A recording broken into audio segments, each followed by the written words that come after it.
ఈ రాత్రి మీరు మునిగిపోయే కథలోకి అడుగు పెడతారు. సాహసం ఉన్నారా?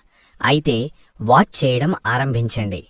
రాత్రి ఆకాశం చీకటితో నిండిపోయింది. మనస్సు ధైర్యవంతుడైన అర్జున్ స్నేహితులతో కలిసి పాత ఆఫీసు భవనం దగ్గర ఆడుకుంటూ వెళ్ళాడు.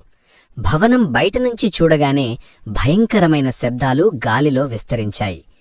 ఏమైనా వింటున్నారా? అర్జున్ అడిగాడు. స్నేహితులు కంగారు. కాని ఆ శబ్దం మరింత ఘోరంగా మారింది.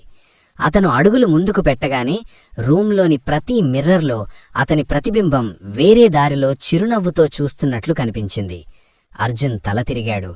కాని వెనుక ఎవ్వరూ ఉండలేదు. అతని హృదయం వేగంగా కొడుతోంది. శబ్దం కాదో ఆత్మల ఊరడితో అనుమానం కలిగింది. రాత్రి ముగిసే ముందు అర్జున్ గాయన శబ్దాలను అనుసరించగా అది అతనిని ఒక చీకటి గోడ వెనుకకి లాగింది. ఆ రోజునుంచి అర్జున్ను ఎవ్వరూ చూడలేరు. ఇది కేవలం ప్రారంభం. మరి అసలు భయాన్ని చూడాలంటే వచ్చే వీడియోను తప్పక చూడండి.